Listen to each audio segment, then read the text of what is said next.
جو لوگ کمیونیکیٹ کرتے ہیں، اپنی چیزیں لے کے جاتے ہیں، اسکول جاتے آتے ہیں، وہ سارا ان کا انفراسٹرکچر خراب ہوا ہے. تو آپ دیکھیں کہ یہ جو امپیکٹ ہے آپ کا، آف کورس آپ کا لانگ لاسٹنگ ہے. آپ کے جو اکانومی آپ کی سے کھڑی نہیں ہو پاتی ہے، وہ کلائمیٹ چینج ایشوز کی وجہ سے ہوتی ہے. جیسا کہ میں نے پہلے بتایا، ایگریکلچر سیکٹر، مکانوں کا تباہ ہونا، مریم لائف شبیر، ایک اسٹاک. اور چیز جو ہم دیکھتے ہیں زیادہ تر، آپ کو کیا لگتا ہے، جس طریقے سے میں ہمیشہ اس پہ بات کرتا ہوں اور ہونی بھی چاہیے، اور پاکستان میں لوگ بہت زیادہ اس پہ بات کم کرتے بھی نہیں، اویئرنیس کے حوالے سے بھی چیزیں کم ہیں. میں چاہتا ہوں کہ اس پہ تھوڑی سی بات کر کے ہم آپ سے اجازت بھی لیں گے، خاص کر آبادی کے حوالے سے. آپ دیکھیں کہ پاکستانیوں کا بہترین مشغلہ یہی ہے کہ ہم نے بچے پیدا کرنے ہیں. ہم نے یہ نہیں سوچنا کہ بھئی صاحب آگے جا کے ان کا کیا ہوگا، پانی ہوگا یا نہیں ہوگا، گندم ہوگی یا نہیں ہوگا. لیکن ہم نے ایک سی سوچ جو رکھی ہے کہ ہاں اللہ نے وعدہ کیا ہے رزق کا اور وہی رزق دے گا، تو بھئی پیدا کرو کرتے جاؤ. جی بالکل، آپ نے میری دکھتی رگ پہ شاید ہاتھ رکھ دیا ہے. یہی ہے کہ آپ کا مذہب یہ کہتا ہے، اسلام یعنی کہ یہ کہتا ہے کہ جتنے آپ کے چادر ہے آپ اتنا پاؤں. اور وہ اولاد کے لیے بھی یہی ہوتا ہے کہ آپ دیکھیں کہ جتنے آپ کے ریسورسز ہیں جن میں آپ بچوں کو پال سکتے ہیں، انہیں ایک اچھا لائف سٹائل دے سکتے ہیں، آپ اتنے ہی بچے پیدا کریں. اور اٹس ویری امپورٹنٹ کہ آپ کوانٹٹی پہ نہ دھیان دیں، آپ کوالٹی پہ دیں کہ کس طرح کی آپ لائف آنے والے کو دیں گے. تو آف کورس جو آپ کی پاپولیشن ہے، اس سے یہ تو روٹ کاز ہے آپ کی ہر چیز کی. اور میرا خیال ہے کہ کبھی یہ پلاننگ کمیشن کے پاس یہ ٹاپک ہوا کرتا تھا شروع میں کہ وہ کس طرح سے جو ہے وہ اس ایفرٹس میں کنٹریبیوٹ کریں. اب آئی تھنک ہیلتھ کے انڈر آتا ہے.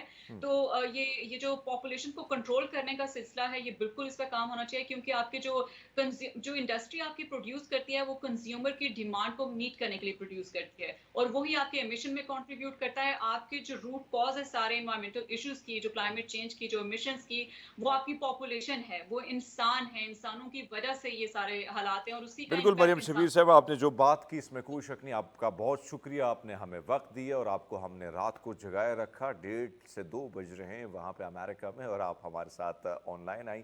سو تھینک یو سو مچ. بڑے امپورٹنٹ ٹاپکس پہ آپ کی گفتگو، ہمیشہ ہم آپ کو اسکرین پر دیکھتے رہتے ہیں. لیکن ناظرین، جو بات انہوں نے جاتے جاتے کی، وہ بڑی میں سمجھتا ہوں کہ اس سے اور اچھی بات کیا ہو سکتی ہے کہ آپ کنٹرول نہیں کریں گے، آبادی بڑھے گی. اس میں کوئی شک نہیں ہے کہ آپ کا بھی عقیدہ یہی ہے، میرا بھی عقیدہ یہی کہ رزق دینے والا رب ہے.